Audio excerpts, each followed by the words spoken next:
যাত্রীদের অসচেতনতার কারণে আরও একবার বন্ধ হয়ে গেল মেট্রো চলাচল। এর আগে পানির বোতলের কারণে বেশ কয়েকবার এমন ঘটনা ঘটেছিল।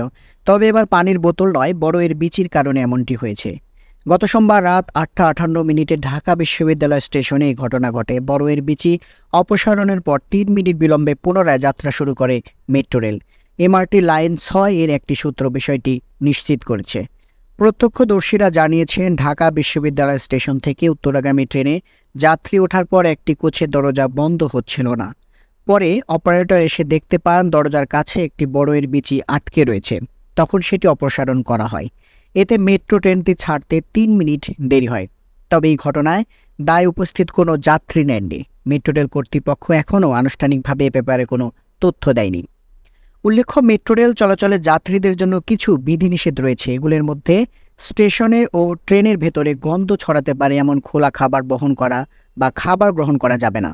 পানির বোতল সঙ্গে নিলে তা নিজ দায়িত্বে রাখতে হবে এবং পানি যেন না পড়ে যত্রতত্র বোতল ফেলা যাবে না।